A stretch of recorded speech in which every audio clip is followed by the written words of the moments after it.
Hello friends, welcome back to my channel Aghora the left hand of God. तो उसका हमने first part देखा था। अभी हम सेकंड पार्ट स्टार्ट करेंगे। तो उससे पहले मैं थोड़ा बता दूं कि हमने लास्ट जो पार्ट था उसमें क्या कवर किया था। उसमें हमने प्रस्तावना देखी थी। हमने तंत्र विद्या के बारे में, अघोर क्या होता है और उनका पाथ किस तरीके से होता है, हमारी योग साधना और तंत्र साधना उसका महत्व क्या है, उसके बारे में बात की थी। फिर जो विमलानंद जी हैं उसके बचपन की कुछ यादें हैं, उसके बारे में बात की थी। कुछ उनकी जो विशेषताएं थी, फिर वो किस तरीके से इस मार्ग पर आए और कैसे उनको जीना चंद्र सूरी जी मिले और फिर उनको उनके कांटेक्ट में आके वो किस तरीके से तंत्र साधना में जुड़ के वो शव साधना करने की बात जीना चंद्र सूरी ने उनके सामने रखी थी। अभी आज इससे आगे का पार्ट देखेंगे। तो आगे ये कहानी शुरू करते हैं। जैसे कि हमने बताया था कि विमलानंदा जो अपने गुरु जो उनको एस्ट्रोलॉजी सिखा रहे थे, जीना चंद्र सूरी, उनके साथ वो फॉरेस्ट में जाते हैं। वो उनको एक साधना करने के लिए कहते हैं, शव साधना। साधना से संबंधित विमलानंद को कोई भी ज्ञान नहीं था, किसी भी चीज़ का कोई ज्ञान नहीं था। तो वो चौंक गए और उन्होंने कहा कि ये क्या चीज़ है। और तब चंद्र सूरी उनको समझाते हुए कहते हैं कि तुम्हें शव साधना करनी है, हमें एक नई डेड बॉडी मिली है और तुम्हें उस साधना करनी है उसके ऊपर बैठकर। इतना ही सुनकर विमलानंद का दिमाग घूम जाता है और वो सोचते हैं कि तो ये सारा जो ड्रामा है मुझे लाने का 3 साल पहले शुरू हुआ था, जब उन्होंने मेरी कुंडली देखी थी और उससे उनको पता लगा कि इस साधना में मैं बहुत आसानी से सफल हो सकता हूँ और इसीलिए उन्होंने मुझे चुना और इसीलिए उन्होंने मुझे एस्ट्रोलॉजी सिखाया। ये सब बस एक ड्रामा था। ये बात सुनकर विमलानंद साफ मना कर देते हैं, क्योंकि वो कहते हैं कि आज से पहले मैंने ये कभी भी किसी डेड बॉडी को देखा तक नहीं है और अगर सोचा भी तो मेरे पसीने छूट जाते हैं। किसी डेड बॉडी पर बैठकर साधना करना ये तो बहुत दूर की बात है। तो मैंने साफ मना कर दिया। और मेरा जो परिवार है वो कृष्ण भक्त है और हमारा दूर दूर से कोई डेड बॉडी से या स्पिरिट से कोई लेना देना नहीं है, मैं ये साधना नहीं कर सकता। तो यही सुनकर चंद्र सूरी को बहुत गुस्सा आता है, क्यों वो बोलते हैं कि साधना तो तुम्हें करनी ही पड़ेगी। और विमलानंदा कहते हैं कि ये पहली बार था कि वो उस जो ओल्ड मैन था उसको बहुत गुस्से में देखा। और विमलानंद ने कहा कि नहीं, मैं ये नहीं कर सकता, ये मेरे लिए पॉसिबल ही नहीं है कि मैं किसी शव पर बैठकर साधना करूं। तो चंद्र सूरी ने कहा कि ठीक है, मत करो, अगर तुम ये नहीं करते हो ना तो तुम्हारी लाश पे मैं करूंगा। तो ये सुनकर विमलानंदा बहुत डर गए और जो भी आसपास के लोग थे, जो भी प्रजाति के लोग थे, जो उनके दोस्त थे, तो वो बहुत ट्रेन किए गए लोग थे, खतरनाक लोग थे। तो वो विमलानंद के आसपास घेरा बना के खड़े रह गए और वो सब विमलानंदा के पास आकर के उनको देखने लगे। अब उनके पास देखो 2 ही रास्ते थे। वो सोचने लगे कि मरना तो देखो तय है, मेरे पास 2 रास्ते हैं कि या तो मैं ये साधना करूं या यहाँ पर मुझे थोड़ा डर है, कि थोड़ी आशंका है मुझे कि या तो फिर कोई स्पिरिट मुझे पोजेस कर लेगी या तो मेरा सेक्रीफाइस ले लेगी, या तो वो एक चांस है कि शायद मैं बच जाऊं। और दूसरा रास्ता है जो जीनानंद जी का था कि ये लोग मुझे पक्का मार देंगे। तो ये सोचकर अपनी जान बचाने के लिए वो डरते डरते शव साधना के लिए तैयार हो जाते हैं। विमलानंद कहते हैं कि जैसे ही मैंने साधना करने के लिए हाँ भरी ना, तो वो ओल्ड मैन बहुत खुशी से भर गया और उससे खुशी से मुझे सारी प्रोसेस, सारी रिचुअल्स समझाए अच्छे से, और कैसे डेड बॉडी पे बैठना है, क्या मंत्रा करना है, किस तरीके से प्रोसेस है, साधना क्या है, वो सारी चीजें समझाई। लेकिन उससे बोला कि वो मुझे समझा रहे थे, लेकिन मेरे जो शरीर वो पूरा कांप रहा था डर के मारे। और ये पहली बार था जो मैं इतना ज़्यादा डर रहा था, लेकिन फिर भी, और कोई रास्ता भी नहीं था मेरे पास। मेरा डर चला गया, इसीलिए उस ओल्ड मैन ने मुझे शराब की जो पूरी बॉटल थी वो पिला दी। ये पहली बार था कि मैं हिंदू बनिए का जो बेटा था वैष्णव, जिससे आज तक शराब, अंडा, मांस ये बहुत ही दूर की बात है, उससे कुछ भी ऐसा नहीं खाया है ना पिया, और उससे पूरी बोतल पी ली पहली बार, सिर्फ और सिर्फ डर की वजह से। लेकिन अल्कोहल की एक खास बात है कि वो कुछ देर के लिए सही, लेकिन आपका डर पूरा का पूरा निकल जाता है। हाँ, उसके साइड इफ़ेक्ट्स भी बहुत ज़्यादा है।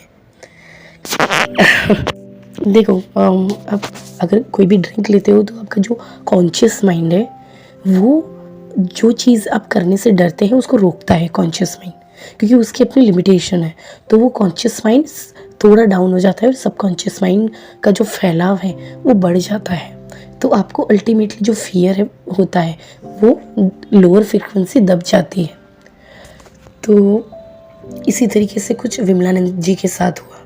जब उन्होंने पूरी बोतल पी, उसके बाद उससे कुछ भी सोचने समझने की स्थिति में वो नहीं थे और वो तैयार थे साधना करने के लिए। आगे क्या होता है, साधना किस तरीके से होती है, ये हम आगे देखते हैं। विमलानंदा कहते हैं कि आगे मुझे उस डेड बॉडी के पास लेकर के गए।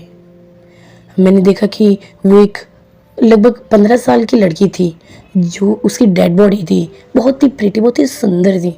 वो एक ट्राइब की बेटी थी, जो वहाँ की जाति थी वहीं की ही बेटी थी, और कुछ घंटों पहले, कुछ समय पहले ही उसकी डेथ हुई थी। उस बॉडी को देखकर मेरा डर थोड़ी देर के लिए निकल गया, और फिर चंद्रसूर्य ने मुझे एक यंत्र दिया और कहा, इससे लगभग 40 साल मैंने इसकी पूजा की है और इसको बनाया है, इसको ध्यान से अपने पास रखना, चिंता करने की कोई ज़रूरत नहीं है।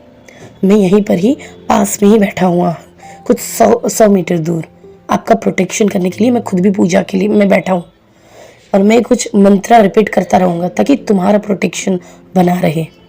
और फिर उसने एक बड़ी सी थ्रेड लेकर के मेरी चारों ओर एक घेरा किया, है ना, और जो प्रोटेक्शन के लिए घेरा बना था ना, सर्कल, वैसा, ताकि स्पिरिट जो है वो आपकी कंसंट्रेशन को डिस्टर्ब ना कर सके।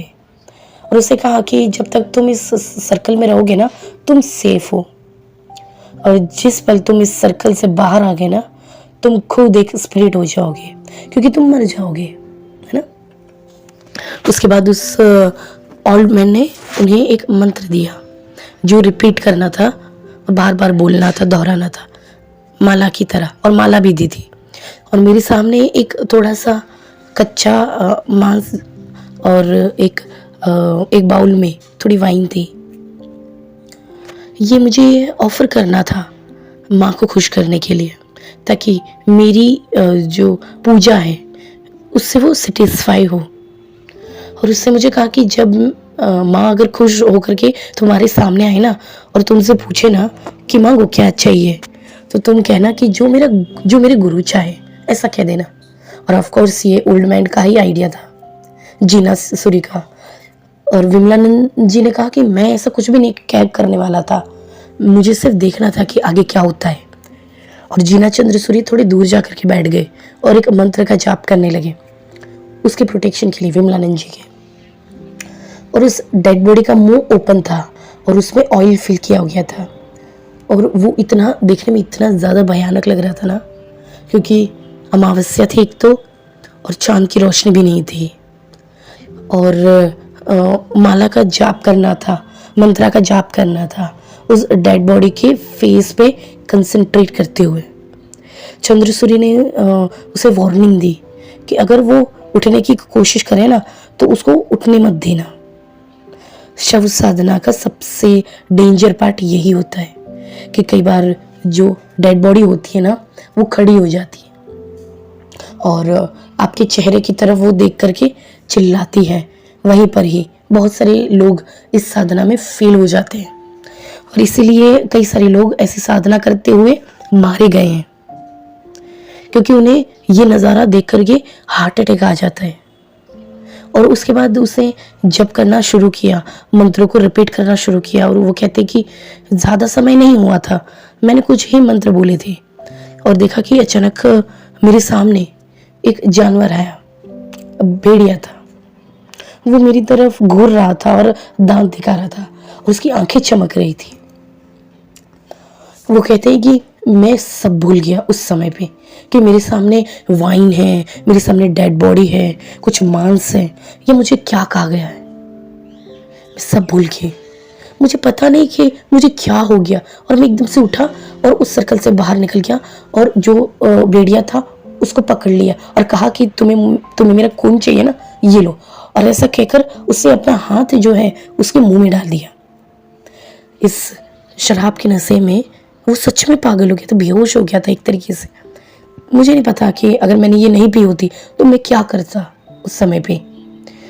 देवी जो कि उस समय भेड़िए के रूप में थी, उनको तो सिर्फ रक्त चाहिए था आहुति देने के लिए। उसका एक दांत भेड़िए का, उसका दांत उनके अंगूठे में लग गया और उनके अंगूठे में से ब्लड निकलने लगा। और एकदम से मैंने देखा कि ये वहाँ पे माता तारा मेरे सामने खड़ी है और वो मुस्कुरा रही थी और वो मुझसे पूछ रहे थे, मांगो तुम्हें क्या चाहिए।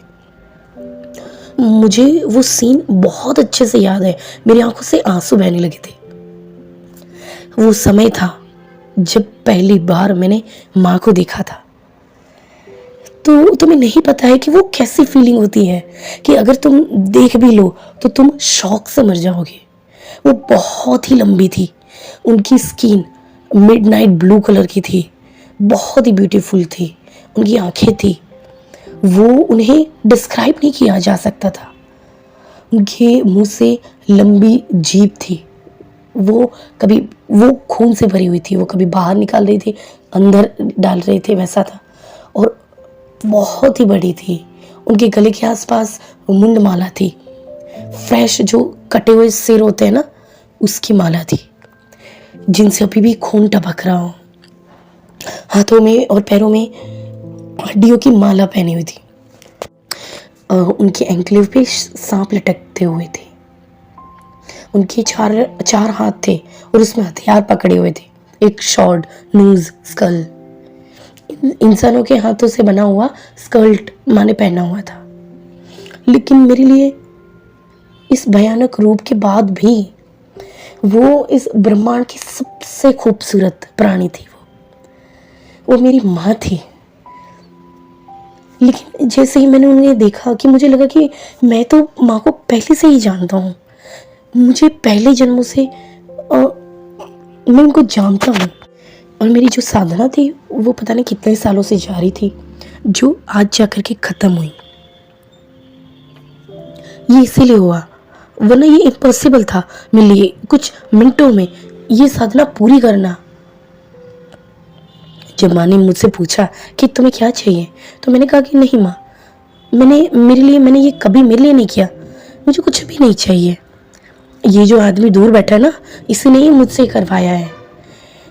मुझे कुछ भी नहीं चाहिए, मुझे बस मेरे घर वापस लौट जाने दो, मेरे घर मुंबई। तो तारा ने कहा चिंता मत करो, मैं तुम्हें मुंबई ज़रूर पहुंचा दूंगी, लेकिन तुम्हें कुछ मांगना पड़ेगा। मांगो तुम्हें क्या चाहिए। लेकिन मुझे कुछ नहीं चाहिए, उसने कहा, मुंबई जाने के अलावा। पहले मुझे बस यहाँ से निकाल दो माँ, मुझे मुंबई जाने दो, उसके बाद मैं मांगूंगा कुछ भी। तो तारा माँ हंसने लगे और वो बोले आंखें अपनी बंद कीजिए।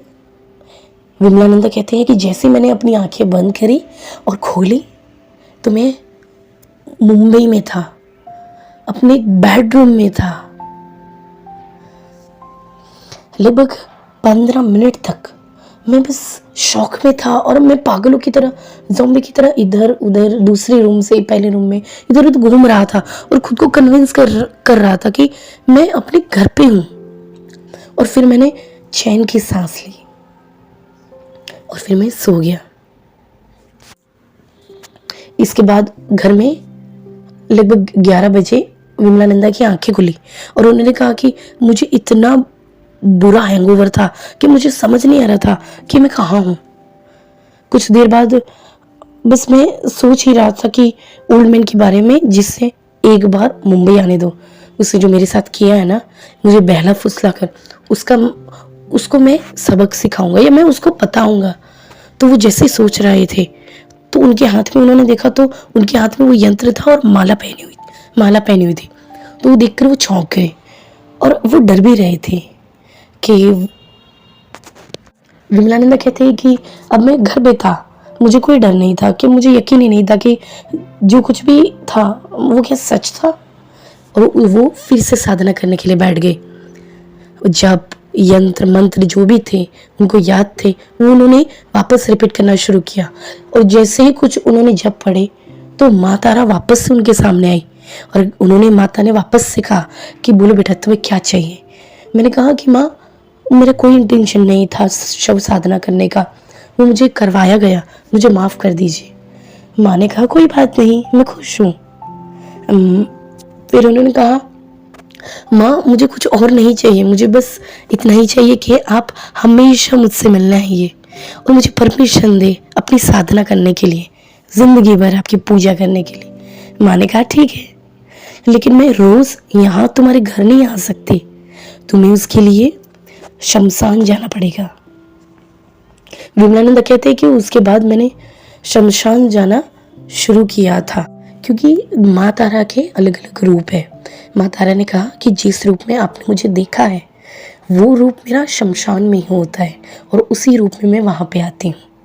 तो अगर आपको मेरी साधना करनी है तो आपको शमशान आना पड़ेगा। फिर उनके दोस्त ने कहा कि वो जो उनका दोस्त था वो उनको शमशान में छोड़ता था और उनके लिए कोकोनट वाटर लेके जाता था, और फिर वो ऑफर उनको करते विमलानंद जी, और फिर मैं पी जाता वापस। वो था वर्ली शमशान। उस टाइम पे वर्ली शमशान बहुत ही शांत और सुनसान हुआ करता था, इसीलिए मेरे लिए ये आसान था वहाँ पे जाना। उसके बाद माँ रोज़ मुझसे मिलने के लिए आती थी, मुझे ज्ञान देती थी, मुझे आशीर्वाद देती थी। मैंने माँ से कहा कि उनके सारे रूप मुझे देखने हैं, और उन्होंने मुझे दिखाई भी, जैसे बगलामुखी और भी तरह तरह के बहुत सारी बातें उन्होंने मुझे बताई। उसके बाद मैंने फिर से 2 बार और शव साधना की। उसके बाद जीना चंद्र सूरी एकदम उनके घर आ गए और फिर कहते हैं कि बेटा मैं तुमसे खुश हूँ, तुमने बहुत ही अच्छी साधना की और माँ तुमसे बहुत अच्छे से खुश हुई है। अब मैं जैसे जैसे बताता हूँ तुम वैसे ही कीजिए, अब हम बहुत सारे पैसे कमाएंगे। तो विमलानंद जी ने मना कर दिया कि मुझे उसकी ज़रा भी ज़रूरत नहीं है, मेरे पास माँ की प्रोटेक्शन है, वही मुझे चाहिए। इसके बाद जीना चंद्र सूरी वहाँ से चले गए। वैसे ही वो एस्ट्रोलॉजी में वो मास्टर थे। वो कहते कि ऐसे मास्टर मैंने कभी नहीं देखे। उन्होंने यंत्र बेचकर वो लगभग 10 से 15 हज़ार लेते थे, वो उसी से ही अपना गुजारा करते थे। आगे जाकर वो कहते हैं कि उससे किसी रेप केस में फंस करके अपनी सारी शक्तियां गंवा दी और माँ तारा ने जो भी अपना प्रोटेक्शन था वो हटा दिया। जीना चंद्र सूरी ने लगभग 40 वर्ष तक माँ की साधना की थी, लेकिन फिर भी वो शव साधना करने को तैयार नहीं थे, क्योंकि उनको पता था कि वो उसमें सक्सेसफुल नहीं होंगे। जैसे ही मैं ये स्टोरी पढ़ रही थी एकदम से गूज़ बम्स आ रहे थे, ऐसा लग रहा था जैसे हम इसको जी रहे हैं एक तरीके से। सो बहुत ही सुंदर कहानी थी। अभी इसके आगे का जो पार्ट है हम नेक्स्ट वीडियो में देखेंगे।